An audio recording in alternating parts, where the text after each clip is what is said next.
I guess so. I am here with Ron Jacobs, who is a Brazilian Jiu-Jitsu black belt, lives in Virginia currently, and is at Apex Jiu-Jitsu in Virginia currently, but he's been all around. So, but what I want to talk about today is the BJJ curriculum that Marcelo Monteiro goes by.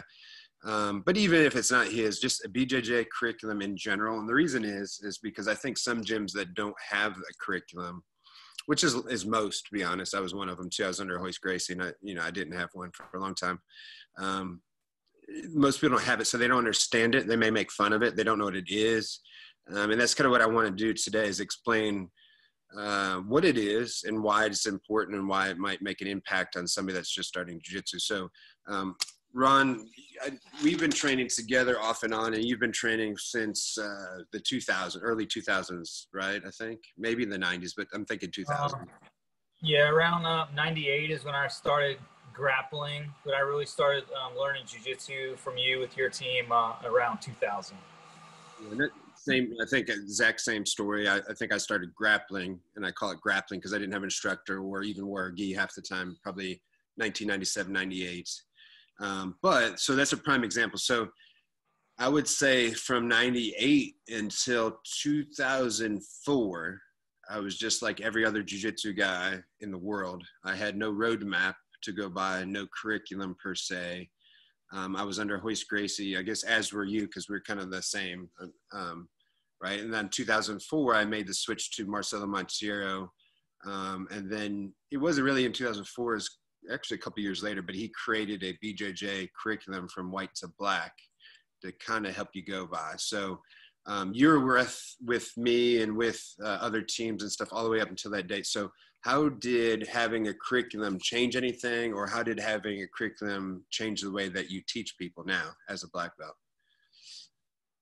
Yeah, well, that was a great term that you used, is the roadmap. It's just like, hey, I'm in this sport and I want to get here. Obviously, someday I want to be a black belt, and this is the path that you put them on. When I started being in the Marine Corps, I would just go around to different gyms or rolling with people or whoever, and I might learn whatever they were working on.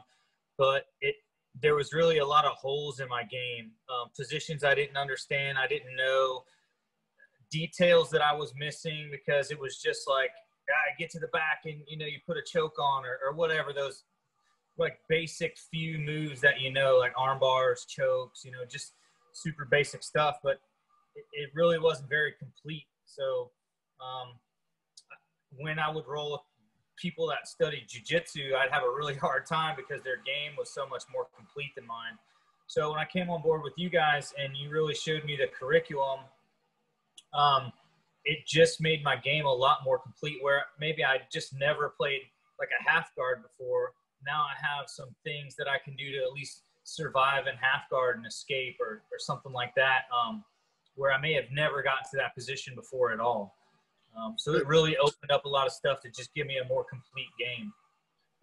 That's a good point too. I think, quite honestly, I was at a purple belt level, and I was given a purple belt by Hoist. And of course, about that time I changed teams to Marcelo, just because I saw him more. Nothing crazy. It was just that Hoist got so popular that you just never really saw him. But I think that I really had like no half guard game. I think, and of course, you and I we come from an old school game, meaning that, in the 90s, especially, is always hand in the collar, right? To keep the posture down, a lot of closed guard. And then half guard was used really as a transition period to get back to full guard, I think.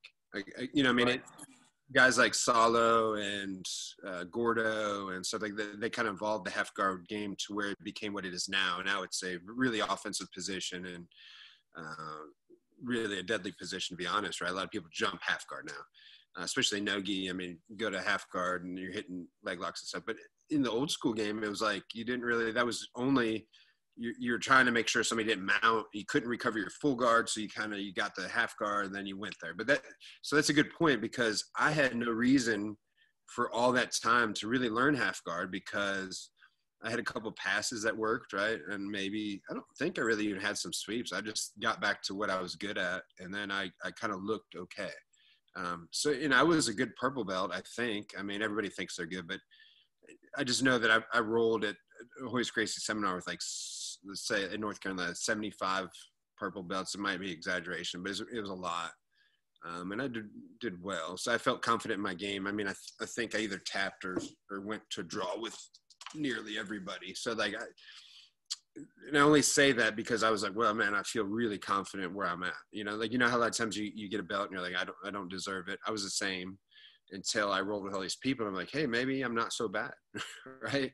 And then that's part of the reason I went to Marcelo too. I'm not to get off topic, but I thought I was pretty good. And then this little 155-pound guy just murdered me, But really, it kind of leads us to this. He murdered me because I lacked some really basic stuff, right? And he said, like, you're not putting your knee up once you open the guard. You're not doing this. And I'm like, what? I don't even know what that is. And so that's kind of the point, is that I was a purple belt and I was a decent one, but I lacked some really basic stuff because I had no reason to, like, cover certain things, right? If that makes sense. That makes sense, kind of. Absolutely, yeah.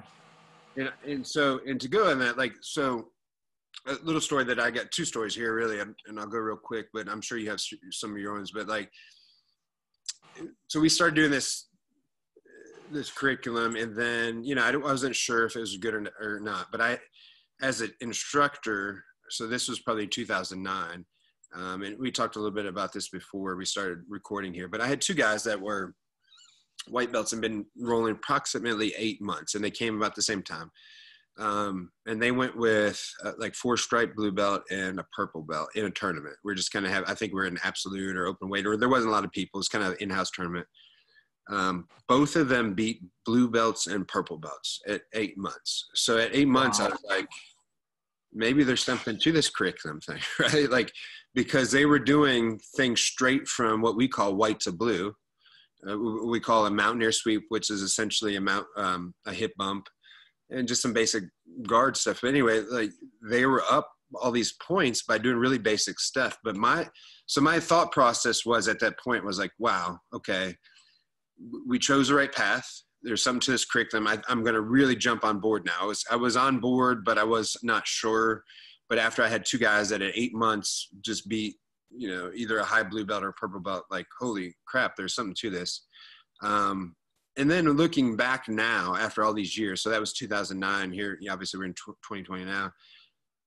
I think it's kind of what we were talking about. Is they possess the basics, and that's when you hear, like, Roger Gracie and stuff, guys, like, they'll come on and say, you need to know the fundamentals, and you need to know the basic jiu-jitsu. And we all think we know what that means, but unless you go to the right classes and do all the right things, you may skip those things, right? You may think you have it.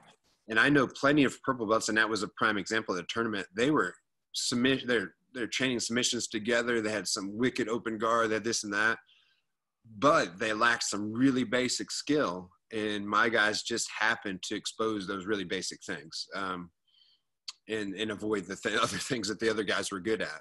And probably because of the curriculum, because they were a solid blue belt at 8 months. They weren't given their blue belt yet. They're still white belts, but at 8 months, they had probably a better understanding of that basics than those purple belts, and then probably what I had if I was in the same point in their career, which means that it's a good roadmap. I mean, do you have similar stories to that in what you saw or how you teach or anything like that? Yeah, I mean, that sort of thing happens all the time where, when I had my own school and I would have blue belts that went through the whole curriculum, and then guests would come in, whether they were the same belt or another belt, like, it was all those little detailed things that they got, being able to hold side control, put that pressure there so that the person can't just hip out and do all those things that come with Marcelo's curriculum, that you could really see, like, yeah, this person is solid and they're not missing anything. And the biggest thing is an instructor that I guess I don't understand, being from a military background. Like, I like everything to be systematic. Like, if I have a school and I have, like, a new guy walking in on night one, and I'm teaching, advanced helicopter, advanced De La Riva helicopter sweep, like, that person shouldn't be doing that. Yeah. But I see so many schools that whatever they're teaching that's what that person's doing. And they have no concept of even why and how do I get to these jiu-jitsu positions? I'm just doing this thing that makes no sense to me. And so how do you even track what somebody knows if everything's just coming out of here?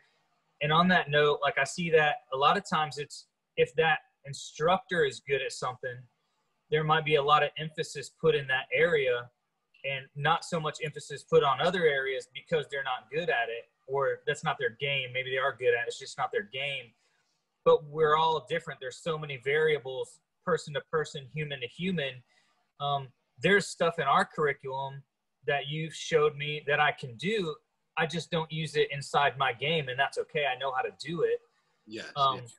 But then I can pick and choose, like, for my game. But if I just didn't know how to do it, I wouldn't really know if it worked for me or not if you hadn't taught it to me. And those are actually super solid points, because I had this talk at the gym last week. But so if I'm brand new and I want to learn jiu-jitsu, right? So I go on YouTube. That's what everybody does, right? They go on YouTube, and there's nothing wrong with that. So that's the other thing. You should go on YouTube. There's a lot of useful stuff on it. I learn a ton of stuff every day that's maybe a variation of something that I do that's better or something I never thought about. But the difference is, at my point, like, I pretty much know what my game is. If you're a white belt, you don't know what your game is. So when you go on YouTube, you're just like looking for stuff, random, right?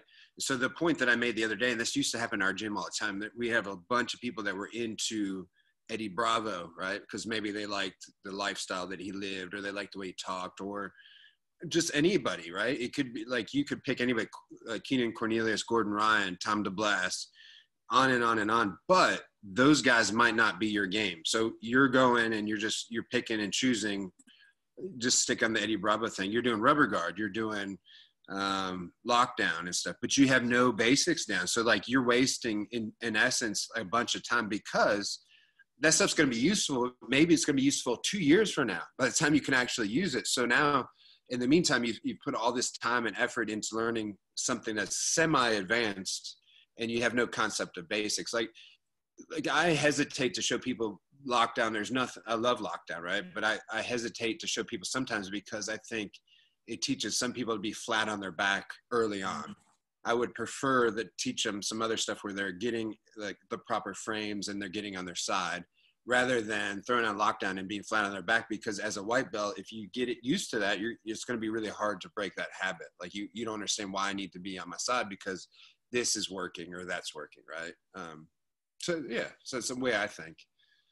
Yeah, and we talk about in our gym a lot of rules of jiu-jitsu, like don't reach across the center line. Like, I really don't want to be in somebody's closed guard reaching way up here, or whatever the case may be. But once you know the rules, then you can know when you can break the rules and get away with it. But if you don't know what they are and you just start doing, I had a guy in my gym when I had my previous gym, and he was constantly not sticking with the curriculum, going and watching YouTube. And you could say, I'm like, oh, you watched, Keenan Cornelius today, but you don't have a base yet. That's why it's not working for you. Like, you're watching a super high level black belt, and you started a week ago. Like, that's not for you yet. People just they can't get it through their head.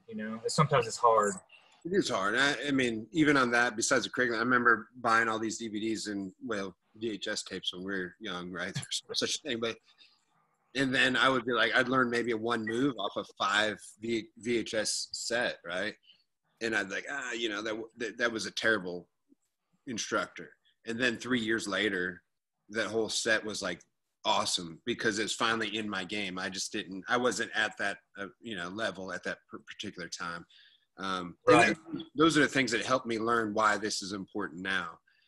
Yeah. But so speaking of what you're saying here, I want to share this. So, because I don't want to stay here forever. So, for example, this is our curriculum here, right? So, and I'm not going to go through it all, but I mean, even if you guys look through here, I'm not going to like worry about all this stuff about making it perfect and everything. But if you look here, I mean, even our curriculum has instructor courtesy, right? Safety, like a lot of stuff that a lot of guys, like if you own a gym, you wouldn't even think, like, you may or may not, like good gyms like yours and stuff, they kind of have like an etiquette thing. And then most of us, right, because we do Brazilian Jiu-Jitsu and we're like anti-traditional martial arts, they kind of just run things without, like, we kind of pride ourselves on not being traditional, right? And it's kind of like, it's good and bad, like, because if you throw all that traditional stuff out, you're going to end up with a bunch of dudes that like don't follow any kind of rules or any kind of etiquette. And then you're going to have more problems than ever. You know, if you had some guy that smelled like shit and didn't cut his nails, right, he's going to scratch everybody and annoy everybody. And like this, it kind of talks about that, you know, even besides all that, even says like, you know, as a purple belt, you shouldn't get your guard passed anymore. So then I think it says right here, you will think about 2 submissions to catch during the match, adjust your game. Don't be afraid to go after brown and black belts. But it's also saying like, you as a purple belt, you're basically a black belt. You just have to work on your timing. You shouldn't be getting your guard passed anymore. And like little phrases like that kind of put you in perspective, right? Because your instructor may or may not say that, but if I see it in black and white, it kind of makes me more accountable. Like, I'm like, holy shit, like, yeah, I'm a purple belt. I better not, you know, just be sitting out there letting people just kick my butt or something, you know? Yeah, and that's a good way to like expose something in your game, right? Because I remember like years ago when I was like, oh, I might be getting my purple belt, and you came down and you came to Quantico and you were like, hey man, like people are still passing your guard, and I just didn't get it. Like, you know, I was rolling a bunch of beasts, you know, and I'm like, well, I get my guard back, and you're like, no, like they can't pass your guard, and that put me on the path to really understand the turtle position. And once I understood the turtle position, and for the next however many months, I just drilled and drilled and drilled that, and then nobody passed my guard anymore. And that really exploded like my jiu-jitsu. It made me way better, but I would have never known that, you know. Well, it's the same with me, right? Because most gyms, if you're not a competition gym and you're going by points, right, you go by submission. So that means that if you let your guard get passed, you get mounted, you kind of don't care as long as you win at the end, right? You could have got your ass kicked for 4 minutes and 55 seconds. If the last 5 seconds you submitted the guy, you kind of forget about the entire other 5 minutes, right? Right. That's actually not great jiu-jitsu, because you should be like, well, I got my guard passed, I got mounted, I got this, I got that. Like, you kind of got dominated, right? Like, so the right guy is going to, that's not how you want to roll. You want to be able to like, I have an impenetrable guard. Nobody mounts me. Nobody does this. Nobody does that. And that all changes again because we have this. But, you know, if you're rolling, I think they talk about this in the curriculum. Well, I know they do. That you should roll by points, right? In essence. And that makes that way, if it's a draw, like if you and I roll to a draw, we're both not sitting there like, it was kind of a waste of time, or that was a fun match. Instead, we would sit there and say, well, I beat you 2-0, right? Right. Whatever it is, I got you on a takedown. Or I beat you 3-0. I got you on a guard pass, and they'd be like, yeah, that's true. Like, and it kind of makes your game better, whether you compete or not, right? It's a big deal. For sure. But anyway, since we have this screen up here, like, this is kind of a prime example. Like, so when we say DVD 1, white belt 1 stripe, that means these are the things you need to get to your first stripe, right? And this kind of keeps me on target. I mean, I can add things to this. So this is not hardcore, but it says breaking the grips upward from closed guard, right? Breaking the posture, opening elbows, like some things that are not sexy and attractive to teach, right? If I came in I teach on Mondays and Wednesdays, but if I came in on Monday, Wednesday, and I was like, hey, pull on this guy's elbow, right? Like, do this. It's not fun. It's not sexy. It's not what people pay their money every month to come and do. So this kind of keeps us on track, saying like, okay, why do I do that? And then my job as an instructor, your job as an instructor, is say, well, if you break the grips, if you mess up the posture, then the guy can't pass guard. It's harder to pass guard because he's not just putting his hands where he wants, and you're not working from a half a step or a step behind. Now, you're making it very difficult to get what he wants. And that's a huge deal. Like if you do that right now, if you try to pass my guard and you want like a chest grip and a grip on my hip, and I don't let you get that, it's like we're going to fight back and forth for 5 minutes, and it's going to be a pain in the freaking butt, right? Right. But I think, and I did this forever in jiu-jitsu, we still talk about this, I would like I'd say, hey, I'm going to start in guard. They start in my full guard. We'd clap hands. I'd let them get whatever grip they wanted. And then I'd go from there. That's not legit, right? Because now I'm fighting from behind. Right. I should really, like, now that this is in front of me as a white belt, I'm like, oh, why am I fighting this? It's hand fighting. And you're like, well, you're fighting it because whoever gets position first usually wins. So that's, like, to me, super important to know, right? Like, that maybe you just might not say the correct words, or you might not address if it wasn't written right in front of us, right? Yeah, and that's the first battle in the fight, right? Is the grips. Like, whoever gets that first initial grip engagement is probably going to win that portion of the battle, if you will. Yeah, so exactly. And I'm not going to go through all this. Like, everybody, I just brought this up so everybody can look. Some of the terminology is a little bit different on purpose for our specific team. And the reason is, one of the reasons is if we're in a tournament and everybody's saying, hey, get, case of Gatami, right? Then the opponent knows what we're saying too.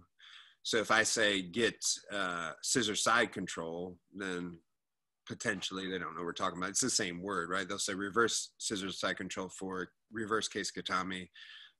We have a little bit of different terminology on purpose, again, just so that the same person's not yelling the same thing out of a tournament and everybody knows. Sometimes that's a little bit difficult, because I think another thing, the first thing I hear when I essentially belt test somebody, I was like, hey, you need to know the curriculum DVD 1 through 4 to get your blue belt. They'll say, well, I know it, I just don't know the terminology. Everybody says that, right? Right. And I'm like, well, that's not a good excuse. Right. Well, that's part of the curriculum, is knowing the terminology. Yeah, and it's not that bad. Like, I mean, it's as you can see on this stuff, the submissions are this. There's only like a couple words, like we call mountaineer sweep a hip bump, right? Or that's what most people call a hip bump. We call it a mountaineer sweep. Same thing. It's like there's only a few things that are slightly different. I mean, as you can see through here, but again, the point is not to go through this. The point is to show our roadmap. And I think a popular misconception, this is be good that you and I are meeting now, is like, we're not married to this as this is the only thing, live or die, right? If you have a cool side body escape that's not on here, if you have a cool guard pass that you like that's not on here, then teach it, right? This is like part of, like, here's one, here's another. And then you can actually say, well, I like this guard pass better than this one. And you could just insert it into that, right? There's nothing wrong with that, Yeah. So, and that's the huge point that I always get into with people when they ask me about it. They're like, well, what if, I don't do stuff? Then you're the instructor, like, teach your students what you want them to teach. But I would say this is more of a minimum requirement. If I only taught this and nothing outside of this, they would have a solid game in every position. And then as an instructor, I can add to that foundation as I see fit inside my school. Yeah, that's perfect. And then, so this next thing that I brought up here too, do you see this here, Ron? I'm sure you do, but I'm just making sure. Yeah. So so a team in South Africa actually changed this around a little bit. So the way the curriculum runs is that a lot of times it won't be broke down into position. Like, it may be like, do a tripod pass from half guard, then the next move is like something from closed guard, right? Because they're just teaching really basic stuff from first stripe to white belt. So it's kind of all over the place. I want you to know a side body thing. I want you to know this. It's not a whole bunch. But what these guys did in South Africa is kind of break it down. Like, here's the top position, here's some takedowns, here's some bottom position. And they kind of made it a little bit easier to follow. So this is still our curriculum, but this is like another school made this, and it makes it a little bit easier. So what we do here is it says good, fair, or poor, right? And so I could come into somebody and I say, hey, show me the mount position to armbar trapping the elbow, right? So somebody says, well, I don't really know what you're talking about, because that's not what I call it, right? So I said, well, do the best you can. And they do something that's close. I'd say, well, that's either fair or poor. Or they just crush it, and I say, it's good. And then this kind of gives us something to kind of check off, right? And then, especially for belt tests, like underhook, scissor, side control, attacking the mount. You know what I mean? Like that's terminology is 100%, that if anybody read this, it's not with our team, they'd be like, what? So it just means probably, well, not probably, but that means like Kesagatami, and then you're kind of sneak attacking them out. So we have a little bit of terminology there. So people have a valid thing of like being like, why doesn't it say Kesagatami to attacking them out? What, it doesn't matter, right? Because we go really slow, and then I can check them good, fair, poor. Once they get to good, then we're good. And Ron knows too, like, right, we've tested people together that previously, like, for example, like I was the one signing off on their belt, but you kind of helped them ahead of time, right? And they were awesome. And then when I got there, they were nervous, right? And I knew, I already talked to you, you're like, man, this guy's ready. He knew everything. When I got there, his nerves got to him, and he's like, I don't know what you're talking about. I'm just freaking, he's shaking at the hands, right? Right. And so like, and because of that, I'm like, look, you know, we'll kind of slow it down. Can you do the move? I'll really work with them. They do the move, and I know they're fine.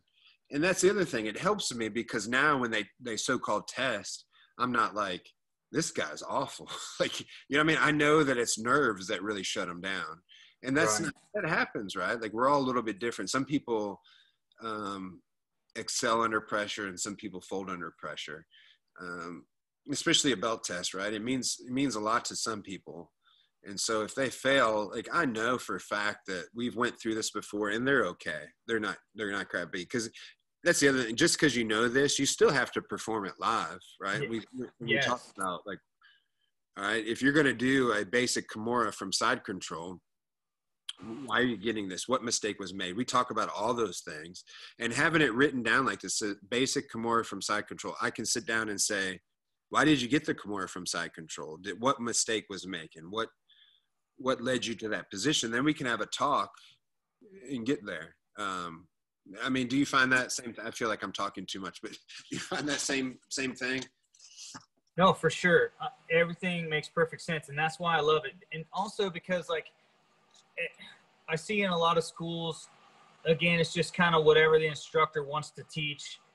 That's not a good roadmap for a student to gauge. And obviously we shouldn't be going and be like, when am I getting my belt? But if I have this piece of paper in my hand and you've checked off all this stuff, I should be like, I'm getting pretty close. Like I need to be rolling hard. I need to be, you know, showing the coach that I'm, you know, I'm dedicated to the school and I'm doing all the right stuff, but I have done all the expected moves. Or if I haven't, I can go back to them and be like, I wasn't here for this thing.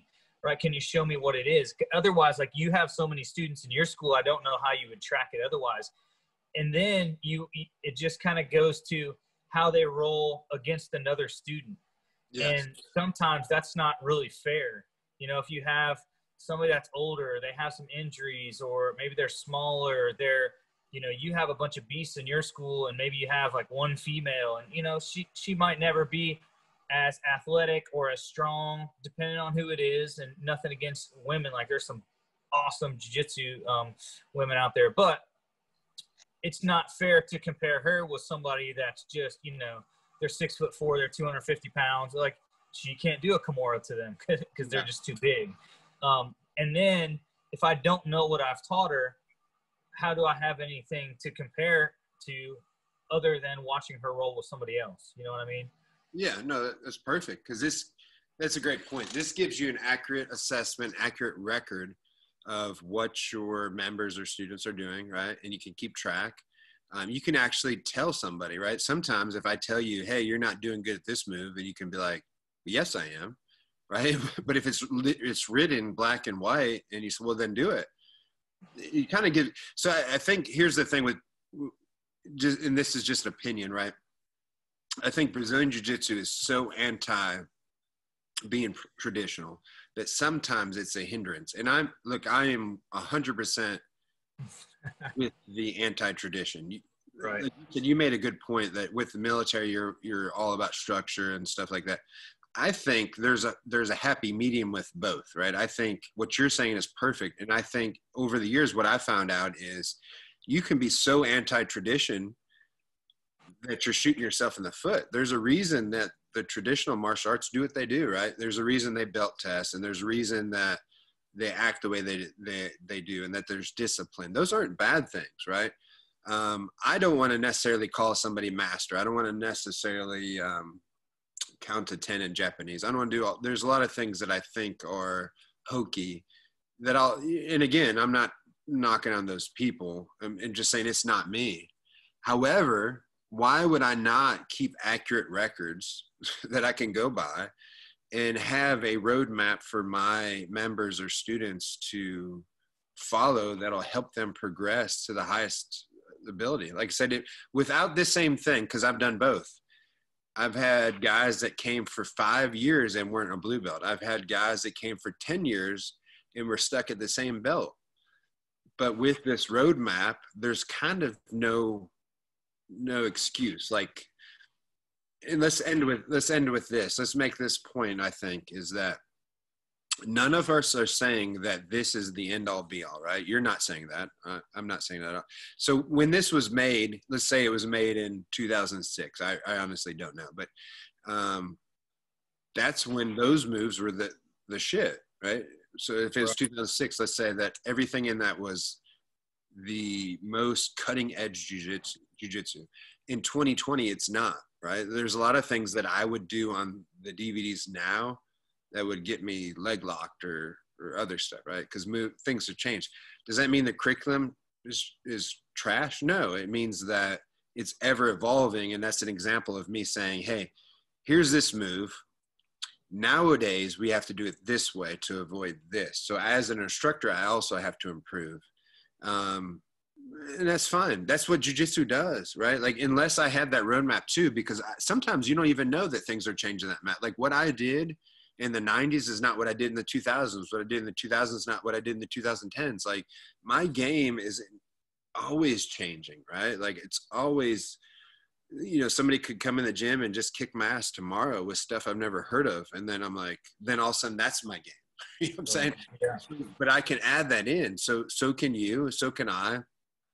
But as far as the basics go, and something for somebody to follow without going on YouTube and getting completely lost in the millions and millions of moves, this, I think, is something. Why would you not? Every other business in the entire world has like a roadmap to be. Do you want to be a manager? Here's what you got to do. Do you want to be a regional manager above the manager? Here's what you got to do. Why would we not do that in jiu-jitsu? It seems like it's ignorant to me when people, and I only bring this up because you and I talked about this, but I've heard people like make fun of us because we have a curriculum. Well, I make fun of you for not, right? I was there. I don't want to be stuck at white belt for 20 years, right? Some people won't. Some people will get it 1 year because they're jiu-jitsu phenoms, and some people will be stuck there. We all learn differently, right? Some people are super analytical. So some people are super by the book, and some people are just monsters. They have a natural ability to just be like an ass kicker, right?